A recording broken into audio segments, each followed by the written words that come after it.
அகமதாபாத் விமான விபத்து தொடர்பாக மத்திய உள்துறை அமைச்சர் அமித்ஷா உயர்மட்ட ஆலோசனை நடத்தியுள்ளார். கூடுதல் விவரங்களோடு இணைகிறார் செய்தியாளர் ரமேஷ்குமார். ரமேஷ்குமார், வணக்கம். இந்த ஆலோசனையோட சிறப்பம்சங்கள் குறித்து சொல்லுங்க. குஜராத் மாநிலம் அகமதாபாத்திலிருந்து லண்டன் புறப்பட்ட ஏர் இந்தியா விமானம் இன்று மதியம் கோரமான விபத்துக்கு உள்ளாகி இருக்கிறது. இதில் இந்தியர்கள், பிரிட்டன் நாட்டை சார்ந்தவர்கள் உட்பட 242 பேர் பயணம் செய்த நிலையில் ஒருவரை தவிர மற்ற அனைவருமே உயிரிழந்திருக்கலாம் என அஞ்சப்படுகிறது.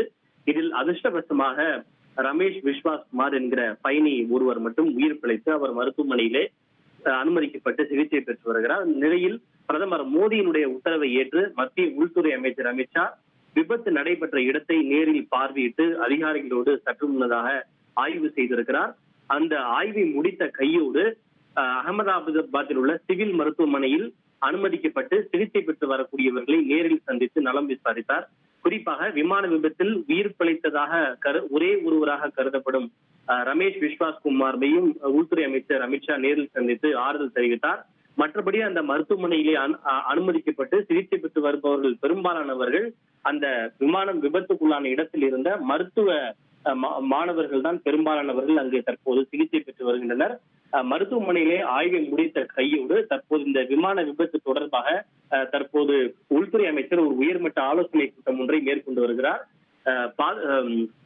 விமான போக்குவரத்து துறை அமைச்சர் ராம்மோகன் நாயுடு, குஜராத் முதல்வர் பூபேந்திர பட்டேல், குஜராத் உள்துறை அமைச்சர் மற்றும் அதிகாரிகள் உள்ளிட்ட பலரும் இந்த உயர்மட்ட ஆலோசனை கூட்டத்திலே பங்கேற்றிருக்கின்றனர்.